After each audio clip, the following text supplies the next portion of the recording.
समाचारों के इस भाग के प्रायोजक हैं खेमचंद पहलवान, पूर्व सदस्य उत्तर प्रदेश कांग्रेस कमेटी व अध्यक्ष गांधी मार्ग व्यापार संघ मेरठ।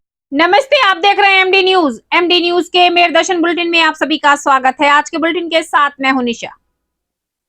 खबरों को स्टार्ट करने से पहले थोड़ी सी आज की खबरों के बारे में आपको जानकारी दे दूं। आज बाबा साहब भीमराव अंबेडकर का परिनिर्वाण दिवस है, जिसको लेकर के जगह जगह कार्यक्रमों का आयोजन किया गया। उनकी प्रतिमा पर फूल अर्पित किए गए। वहीं कांग्रेस के वरिष्ठ नेता खेमचंद पहलवान ने भी अपने प्रतिष्ठान पर उनकी चित्र पर पुष्प अर्पित करते हुए सभी से अपील की कि उनके बताए हुए मार्ग पर चलकर उनके इस दिन को सफल बनाएं। साथ साथ आपको बता दूं, आज 6 दिसंबर बाबरी मस्जिद का शहीदी दिवस भी है। उसको लेकर भी मेरठ शहर में कार्यक्रमों का आयोजन किया गया और साथ साथ अमन चैन की दुआ भी की गई। सभी ने कहा कि ये देश जो है रंग बिरंगे फूलों का गुलदस्ता है, इसे हम सबको सजाकर रखना है। और वाकई में ही सही बात है, यहाँ पर भिन्न भिन्न जाति धर्म के लोग एक साथ रहते हैं और हमारा कर्तव्य बनता है कि हम सब मिलकर रहें। लेकिन आज कार्यक्रमों के दौरान जो है सभी ने अमन चैन की दुआ भी की और सभी ने कहा कि इस तरीके की जो कार्रवाई की जा रही है, जो मस्जिदों के साथ और मंदिरों के साथ इस तरीके से हो रहा है, ये नहीं होना चाहिए। क्योंकि धर्म चाहे अलग अलग हो, लेकिन सबके लिए अपने अपने पूजनीय होते हैं और सभी बहुत मानते हैं। तो ऐसे कदम नहीं उठाने चाहिए। सबको मिलकर प्रेम भाव के साथ इस देश में रहना चाहिए। तो जुड़े रहे मेरदर्शन के साथ, देखते रहे मेरदर्शन। सबसे पहले नजर डालते हैं आज की हेडलाइंस पर, जिसके प्रायोजक हैं जूम डिजिटल मूवी वर्ल्ड। 6 दिसंबर बाबरी मस्जिद के शहीदी दिवस पर इंडियन यूनियन मुस्लिम लीग द्वारा एक संगोष्ठी का किया गया आयोजन। बायादगार बाबरी मस्जिद, जिसमें सभी ने अपने अपने विचार रखते हुए देश में अमन चैन बनाकर रखने की अपील। 6 दिसंबर बाबरी मस्जिद के शहीदी दिवस पर जगह जगह कार्यक्रमों का किया गया आयोजन। शहर काजी जैनुल राशिदीन के नेतृत्व में मेरठ शहर में कार्यक्रम के आयोजन के बाद सभी ने अमन चैन को लेकर की दुआ। कहा, देश है रंग बिरंगे फूलों का गुलदस्ता, हम सबको मिलकर प्रेम एकता के साथ इसे सजाकर रखना है। डॉक्टरों के खिलाफ समाजवादी पार्टी के विधायक अतुल प्रधान का धरना तीसरे दिन भी जारी। अचानक बिगड़ी उनकी तबियत, मौके पर पहुंचे डॉक्टर, किया चेकअप। वहीं डॉक्टरों की बुद्धि शुद्धि के लिए महायज्ञ का किया गया आयोजन। जयपुर में राष्ट्रीय करनी सेना के अध्यक्ष सुखदेव सिंह की गोवा मंडी की हत्या के विरोध में करनी सेना के कार्यकर्ताओं द्वारा आज कलेक्ट्रेट पर धरना प्रदर्शन किया गया। हत्यारों के खिलाफ कार्रवाई की मांग को लेकर आज एक ज्ञापन सौंपा। सपा विधायक रफीक अंसारी के नेतृत्व में आज बुनकर समाज ने एमडी ऑफिस का किया घेराव। कहा, बिजली विभाग द्वारा अफसरों की मिलीभगत से लगातार किया जा रहा उत्पीड़न। उसी को लेकर एमडी चैतवी को अपनी मांगों का सौंपा ज्ञापन। विद्यार्थियों के अंदर वैज्ञानिक दृष्टिकोण विकसित करने व विज्ञान में रुचि बढ़ाने को लेकर जनपद स्तरीय विज्ञान मॉडल प्रतियोगिता का एनएएस इंटर कॉलेज के प्रांगण में किया गया आयोजन, जिसमें विभिन्न स्कूलों से आए छात्र छात्राओं ने बढ़ चढ़कर लिया भाग। प्रथम, द्वितीय, तृतीय आने वाले छात्र छात्राओं को मुख्य विकास अधिकारी नुपुर गोयल द्वारा नगद पुरस्कार राशि देकर किया गया सम्मानित। अब खबरें विस्तार से।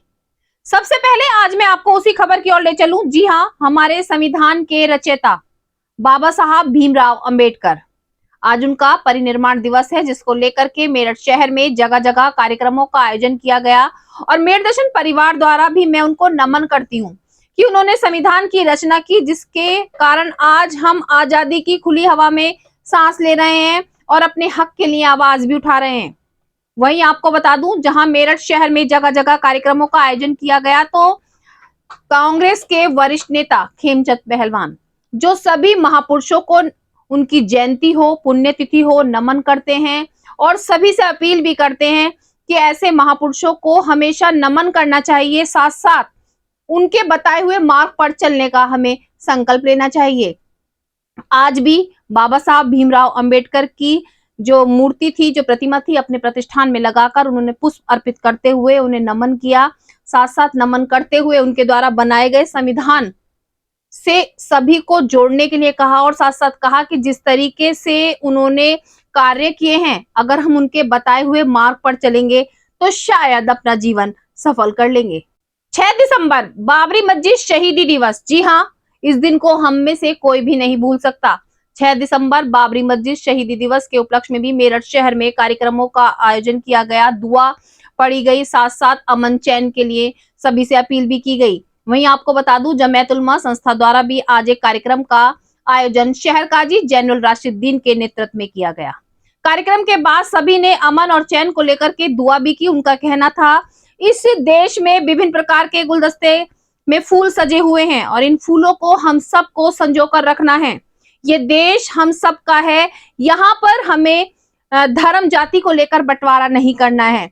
उन्होंने साफ साफ ये भी कहा कि अगर उनकी सरकार बनती है तो ये सारी बातें जो धर्म जाति को लेकर उठती हैं, इसको खत्म कर दिया जाएगा, क्योंकि धर्म जाति का भेद रखते हुए एक दूसरे के दिलों में नफरत पैदा होती है। साथ साथ दुआ में उन्होंने कहा कि इस तरीके का भेदभाव सभी के मन से हटाया जाए, सभी मिलजुल कर प्रेम के साथ रहें।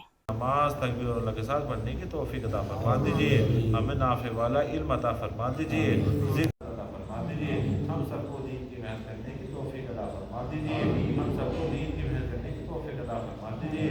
अल्लाहुम्मा सल्ली अला मुहम्मद व आलि मुहम्मद कमा सल्लैता अला इब्राहीम व अला आलि इब्राहीम इन्नका हमीद सुब्हान रब्बिका रब्बिल इज़्ज़ति अल्हम्दुलिल्लाहि रब्बिल आलमीन। तमाम या अल्लाह बुराइयों से, तमाम या अल्लाह जुल्म और ज़्यादतियों से हम सबकी हिफाजत अता फरमा दीजिए। तमाम मस्जिद जो बीमार हैं या अल्लाह उनको शिफाए कामिल अता फरमा दीजिए, उनको सेहत और तंदुरुस्ती अता फरमा दीजिए और गुनाहों के मोहते हम सबकी हिफाजत अता फरमा दीजिए। या अल्लाह हमें नेकी वाले माहौल में रहने की तौफीक अता फरमा दीजिए। अल्लाह कामिल ईमान नसीब फरमा दीजिए। अल्लाह हमारे गुनाहों को माफ़ फरमा दे, हमारे खता को दरगुजर फरमा दे। बेशक मुजरिम है, बेशक कसूरवार हैं, अल्लाह सियाकार हैं। साल 6 दिसंबर को आप यौम दुआ करते हैं, लेकिन अब ये राम मंदिर का भी निर्माण हो चुका है और उसका इनॉग्रेशन भी होने वाला है। ऐसे में आप क्या दुआ कर रहे हैं और क्या एक मुतालबा करते हैं हुकूमत से? हमारा मुतालबा तो यही है, जो सुप्रीम कोर्ट का जो फैसला आया था, हमारे उलमा किराम ने पहले भी कहा, हम उसका आदर करते हैं, हम आज भी उसका आदर करते हैं। और 6 दिसंबर 1992 को बाबरी मस्जिद शहीद की गई थी, जो एक हमारे संविधान के और कानून के ख़िलाफ़ ये हुई थी। हम उसी को कि हिंदुस्तान के ऊपर एक बहुत बड़ा काला धब्बा है, और उसके बाद भी यानी कि हम बाबरी मस्जिद का कोई बदल नहीं हुआ, कोई मस्जिद नहीं बनी। एक तो हमने दुआ करी कि अल्लाह ताला दोबारा बाबरी मस्जिद को बनाने की तौफीक अता फरमा, और दूसरा हमने ये कि हमारे शहर में, मुल्क में अमन व अमान अता फरमा, और हमारे मुल्क के अंदर कानून के हिसाब से मुल्क को चलने की तौफीक अता फरमा, कि इसीलिए आज हम सब यहाँ पर इकट्ठा हुए हैं और इसी की हमने दुआ की है। आज 6 दिसंबर है।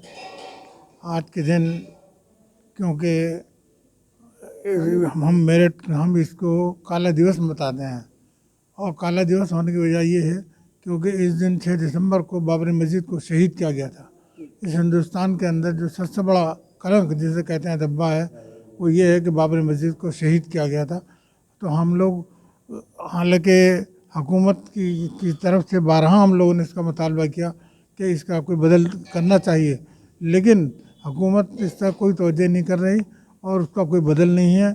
और हम सिवाय इसके कि हम लोग दुआएं करते हैं और दुआएं कर रहे हैं।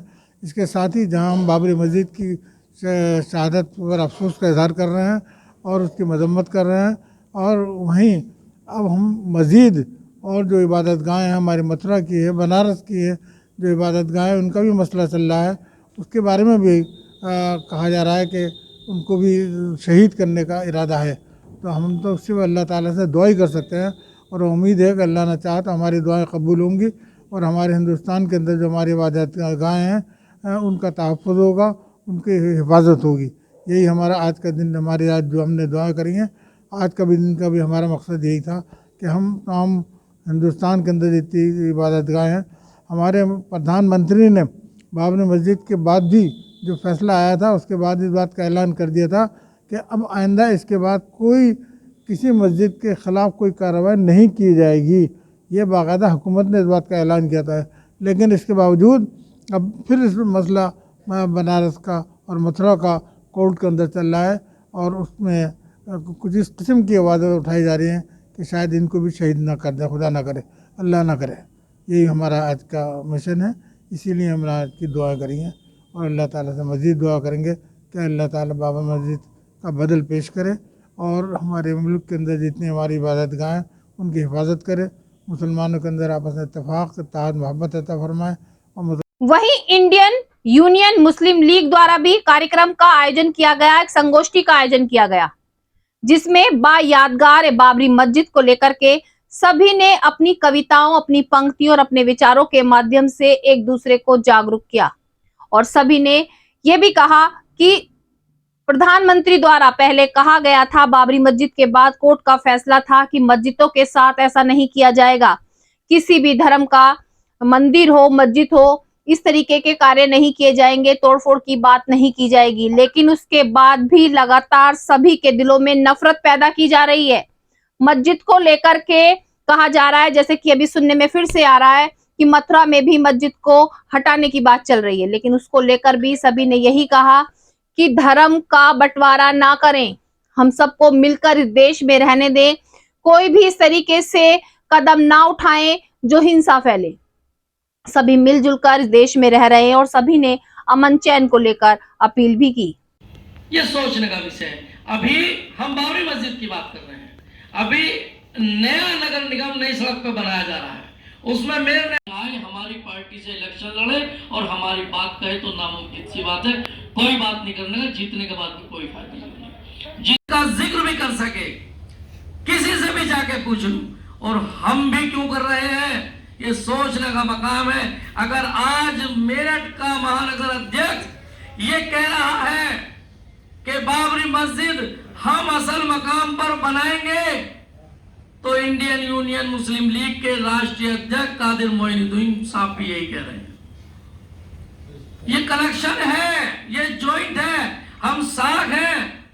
इस पार्टी का लीडर जो कह रहा वही हम कह रहे हैं। अगर हम दूसरी पार्टी के बैनर तले होते तो जो वो कहते हैं, जैसे जिक्र आया था कि मैं तो जनता दल का हूं, मैं विधायक हूं, जो वो कहते वही कहना पड़ेगा। ये ताकत है पार्टी की, कहने लगे वहां। यहां तक ऐसा नहीं है कि हमारी कोई बात छुपी हुई है, एलआईओ तक नहीं पहुंचती, या थाना इंचार्ज या योगी आदित्यनाथ या प्रधानमंत्री नरेंद्र मोदी जी तक नहीं पहुंच रही है। लेकिन हम उन्हें मालूम है ये संगठित लोग हैं, इनका नाता कासा है, इनके विधायक भी हैं, इनके सांसद भी हैं, इसलिए हम बाइज्जत अलल ऐलान बाबरी मस्जिद के लिए अज़्म कर रहे हैं कि इंशाअल्लाह वहीं बनाएंगे। ये इस बात का सबूत है, ताकतवर है हम। और फलस्तीन की हिमायत में भारत के अंदर जितना बड़ा प्रोग्राम इंडियन यूनियन मुस्लिम लीग के बैनर तले किया गया है, नहीं किया किसी ने। ये नाली खड़ंजे पुल बनते रहेंगे, लेकिन बहैसियत इस्लाम के और अपने अपने मजहब की आजादी, हम ये नहीं कहते हमारे लिए आजादी हो, जितने मजहब है सबके लिए आजादी हो, सबकी इबादत गाह की हिफाजत होनी चाहिए। लेकिन बात यह है कि हमारी भी होनी चाहिए, और वो ऐसे होने वाली नहीं है। अपनी लड़ाई खुद लड़नी पड़ेगी। तो इंशाअल्लाह भाई सब लोग मुस्तैदी के साथ, जिम्मेदारी के साथ, भारत वही है, तालिबान वही है, अमेरिका वही है, लेकिन आज जब अमेरिका ने तस्लीम कर लिया तो इन्होंने भी तस्लीम कर लिया। फलस्तीन को कहा जा रहा है जब अमेरिका तस्लीम कर लेगा तो ये भी तस्लीम कर लेंगे। सवाल इस बात का नहीं, ना हिंदू मुसलमान का है, ना भारतीय जनता पार्टी का है। बात यह है कि अपने मुस्तकबिल, अपने मज़ाहिब और अपनी नस्लों की फिक्र कैसे की जा सकती है। इसी तरह हमारी लड़ाई नाली खड़ंजे की नहीं है। हमने बताया 1 पॉइंट लिया, 15 लाख रुपए का विकास कार्य एक वार्ड में शुरू होने जा रहा है। तो ये जो सिलसिला चल रहा है, किस तरह से इस मुहिम को लेकर चले हैं और कब तक चलेगा, क्योंकि एक फैसला आ चुका है। देखिए, हमारे जो संविधान में जो लिखा हुआ है उसके हिसाब से हमारे पास ये गुंजाइश बचती है कि जिस दिन हम सत्ता में आएंगे इसकी सुनवाई दोबारा से कराएंगे, और गवाहों के, सबूत के, अपील के, दलील के, इन सब के ख्यालात का, इन सब का ध्यान रखते हुए इस फैसले को कानून के मुताबिक कराया जाएगा। यही हमारी प्लानिंग है, हमारी कोशिश है। हम सत्ता में जिस दिन आएंगे इसकी कानून की दोबारा से रिवीजन में इसको डलवाया जाएगा। सिर्फ चाहे 5 के बजाय हमें कानून पास करके 10 की बेंच बिठानी पड़े, हमें कानून पास करना पड़े इस बात का, हम इस केस को दोबारा से रीओपन कराएंगे, और वहाँ से कोई भी चीज़ अगर वहाँ मौजूद होगी उसे खाली करा के इंशाल्लाह बाबरी मस्जिद फिर दोबारा बनाएंगे। क्या लगता है आपको, कब तक सत्ता में आ सकते हैं? देखिए बाबरी मस्जिद जो शहीद हुई है वो आरएसएस की 100 साल की मेहनत में हुई है। हम इंशाअल्लाह 50 साल से पहले बना लेंगे।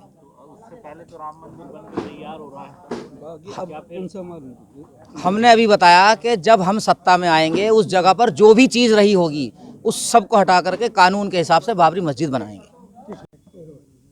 साहब 6 दिसंबर का दिन जरा पीछे से हट जाओ, आपके चेहरे नहीं आ रहे। की शहादत के तौर पे आप मनाते हैं, लेकिन अब फैसला आ गया और उसके बाद ये सिलसिला चल रहा है, तो किस तरह का एक आप लोगों का जो है एजेंडा है और कैसे इस पर फॉलो करना है?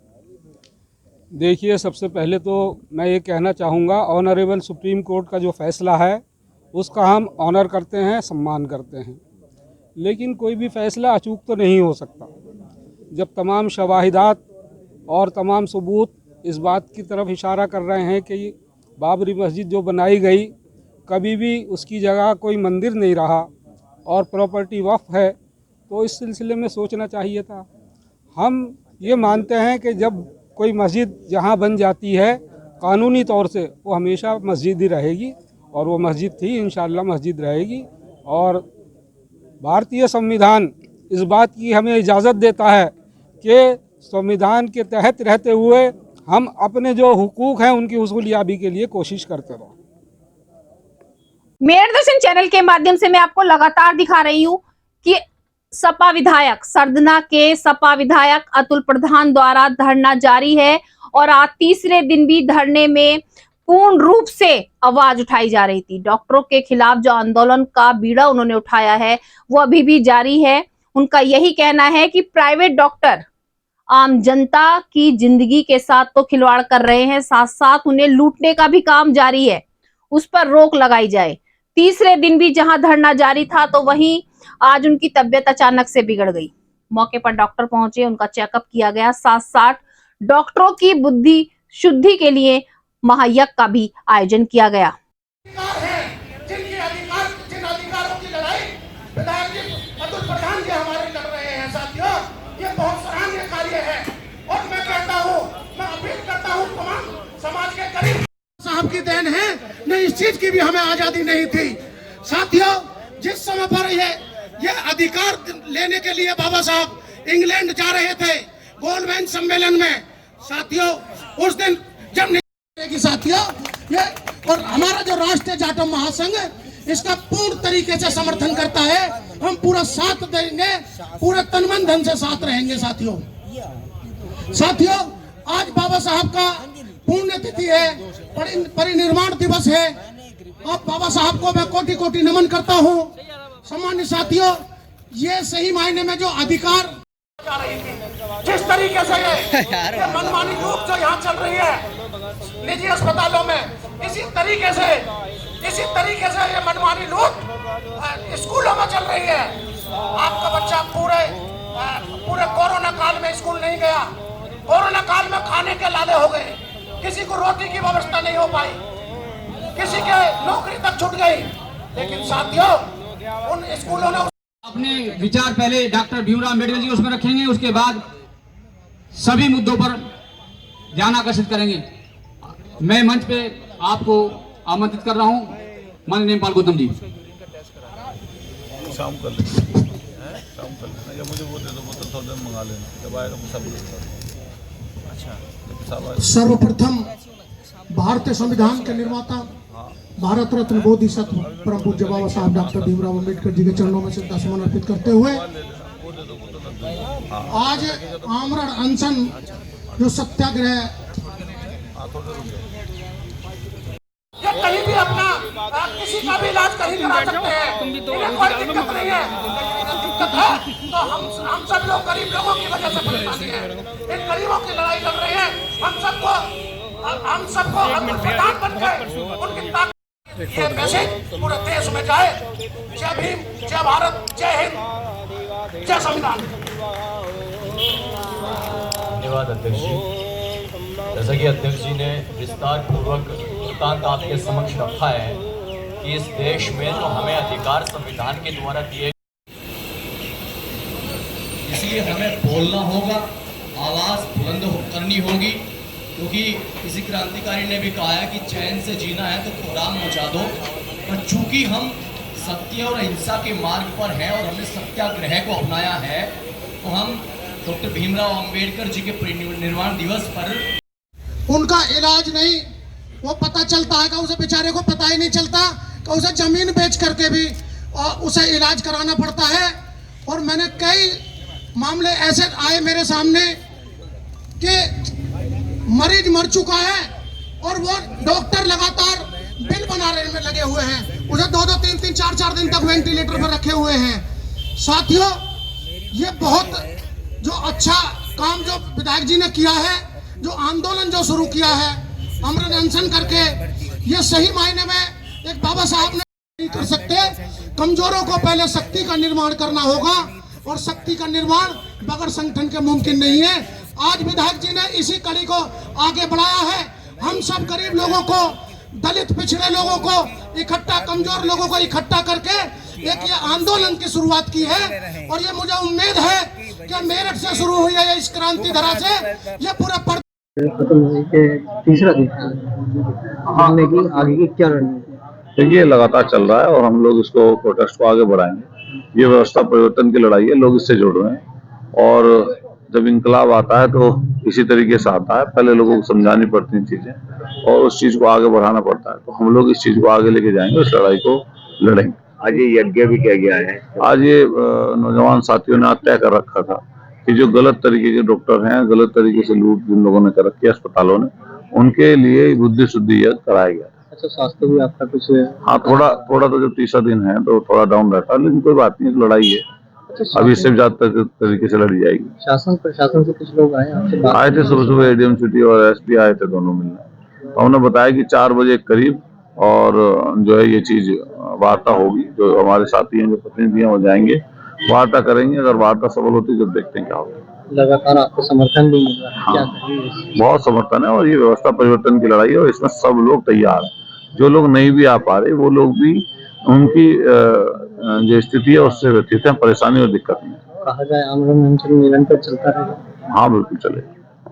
Thank you. आज बुनकर समाज सपा विधायक रफीक अंसारी के नेतृत्व में एमडी ऑफिस पहुंचे। वहां पर एमडी ऑफिस पहुंचकर उन्होंने घेराव किया, साथ साथ धरना प्रदर्शन किया। उनका कहना कि बिजली विभाग द्वारा बिजली विभाग के अफसरों की मिलीभगत के कारण उन पर अत्याचार किया जा रहा है, लगातार उनका शोषण किया जा रहा है, उनकी सुनवाई नहीं हो रही है। साथ साथ उन्होंने आज अपनी मांगों का एक ज्ञापन भी सौंपा और कहा कि जल्द से जल्द बिजली विभाग द्वारा जो उनके साथ अत्याचार हो रहे हैं, जो उनको अनदेखा किया जा रहा है, उस पर रोक लगाई जाए। 800 रुपए बड़ी मशीन 800 रुपए से देंगे, जो सरकार का शासन का आदेश। अब कोई 5600 रुपए नहीं लेगा और जिसके जमा भी हो गए उसके एडजस्ट हो जाएंगे। जो जमा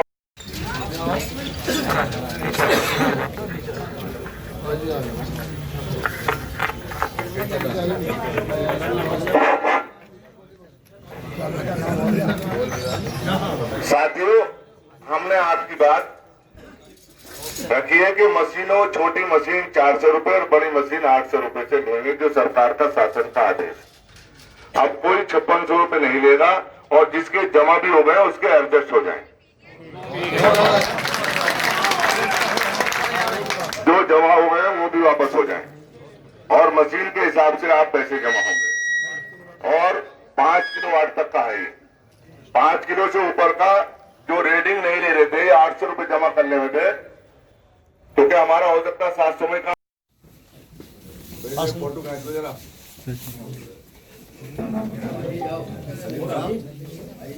इधर ले लीजिए मैडम, ये कागज वो फोटो खींच रहे हैं अखबार वाले। हमारे भी खींचिए। अरे नहीं, ये देख, 1 मिनट दे दो। चलिए, ठीक 1 मिनट दे दो सर, ले लो। अरे नहीं, ऐसा नहीं होता है सर, दे दिया, फोटो भी ले लिया सब, ठीक। हमारी भी कोई बात मान लिया करिए। अरे इसमें कौन सी आप ऐसा तुम्हारी तो मान रहे, हम तुम्हारी मान के बैठ जाते धरने पे, हम तो बहुत बड़ा। जयपुर में राष्ट्रीय करनी सेना के अध्यक्ष सुखदेव सिंह की निर्मम हत्या को लेकर आज करनी सेना के सैकड़ों कार्यकर्ताओं ने कलेक्ट्रेट पर पहुंचकर धरना प्रदर्शन किया और निर्मम हत्या में शामिल होने वाले हत्यारों के खिलाफ सख्त से सख्त कार्रवाई की मांग की। पीछे हो जा भाई।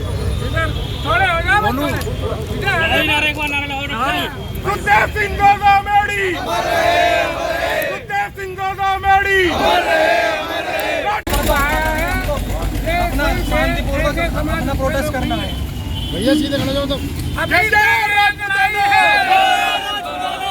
तो ये लड़ाई है, लड़ाई है।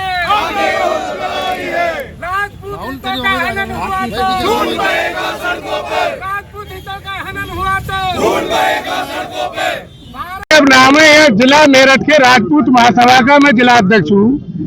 और ये जो जयपुर राजस्थान में जो निर्मम हत्या की गई है हमारे करड़ी सेना के इतने बड़े सुखदेव सिंह डांसा की, जो ये दिन दहाड़े ये सरकार इसमें इन्वॉल्व है और कोई लॉरेंस बिश्नोई का किसी का नाम आ रहा है। ये इस तरीका के छुटभैया गुंडे जो है, यदि सरकार ने कहीं पाल रखे हैं, हमारा ये मांग है कि ऐसे लोगों का एनकाउंटर करा जाए। यदि सरकार प्रशासन के बस की नहीं है तो ये कहीं जेल में होंगे या कहीं होंगे। ऐसे पहले लोगों को भी निपटाया गया है, हमारे समाज के लोग उनको निपटाने का काम करेंगे यदि सरकार इसमें विफल है। पहले भी अमितपाल तोमर जी का हमारे वहाँ पे वसुंधरा की सरकार में हुआ था, वसुंधरा की सरकार आने से पहले, और इसमें गहलोत जैसे लोग इन्वॉल्व है क्योंकि वो कई महीनों से 2 साल से कम सुरक्षा मांग रहे थे। और जहां एक छुटभैया गली के नेताओं को 2 सिपाही देकर सुरक्षा दी जा रही है, हमारे समाज के इतने बड़े नेता को सुरक्षा नहीं दी गई। और इस समाज ने बहुत बड़ा बलिदान दिया है, अपनी जमीन दी है, अपने राज्य दिए। ये समाज इस देश के लिए एक खून बहा है समाज ने। इस समाज की यदि अपेक्षा कोई सरकार करेगी या कोई गली का गुंडा इस तरीका से व्यवहार करेगा, तो यदि सरकार फेल होगी ऐसे इसमें, तो समाज के लोग, समाज में ऐसे लोग हैं, ऐसे हमारे नौजवान हैं, उनका निपटाने का काम करेंगे। हमारी सरकार को चेतावनी है जिलाधिकारी महोदय के माध्यम से। मैं आपको लगातार बताती हूँ कि बच्चों के भविष्य को उज्जवल बनाने में स्कूल और कॉलेजों का महत्वपूर्ण योगदान है, लेकिन इस बार सरकार द्वारा भी बहुत से कार्यक्रम कराए जा रहे हैं और बच्चों को उसमें भाग लेने के लिए प्रेरित किया जा रहा है। उनको पुरस्कार भी दिए जा रहे हैं, साथ साथ उनको प्रोत्साहन के लिए उपहार भी दिए जा रहे हैं ताकि वो और आगे बढ़ें। बहुत अच्छी पहल सरकार द्वारा की जा रही है। मैं आपको बता दूं, विज्ञान के प्रति रुचि बढ़ाने के लिए जनपद स्तरीय मॉडल विज्ञान प्रतियोगिता का आयोजन किया गया, जिसमें मेरठ शहर के विभिन्न स्कूलों के छात्र छात्राओं ने बढ़ चढ़कर भाग लिया। ये प्रतियोगिता NS इंटर कॉलेज के प्रांगण में हुई और इसमें कई स्कूलों के छात्र छात्राएं पहुंचे और अपने जो मॉडल थे उनको सभी के सामने रखा। काफी सुंदर मॉडल बनाए गए थे। आज कार्यक्रम का जो उद्घाटन किया गया कैंट विधायक अमित अग्रवाल द्वारा फीता काटकर किया गया। उन्होंने सभी बच्चों के मॉडल को देखकर उनकी काफी सराहना की। उन्होंने कहा कि बच्चों के अंदर वो हुनर है कि अगर इसको वो कायम रखें तो रोजगार खुद पा सकते हैं, खुद रोजगार की पहल कर सकते हैं। बहुत से स्कूलों के बच्चों ने बहुत सुंदर सुंदर मॉडल बनाए। प्रथम द्वितीय तृतीय आने वाले छात्र छात्राओं को नगद पुरस्कार राशि देकर के सम्मानित किया गया। मैं भी यही कहना चाहूंगी कि बच्चों के जो भविष्य को उज्जवल बनाने का काम किया जा रहा है स्कूल कॉलेजों द्वारा बहुत अच्छा किया जा रहा है और बच्चों का जो प्रोत्साहन है उसको भी बढ़ाया जा रहा है। आज के मेरठ दर्शन बुलेटिन में बस इतना ही। तेज और ताजा खबरें जानने के लिए देखते रहिए मेरठ दर्शन। यदि आप भी हमारे साथ जुड़ना चाहते हैं या स्पेशल बुलेटिन बनवाना चाहते हैं तो नीचे दिए गए नंबर पर संपर्क करें, सब्सक्राइब करें MD न्यूज मेरठ।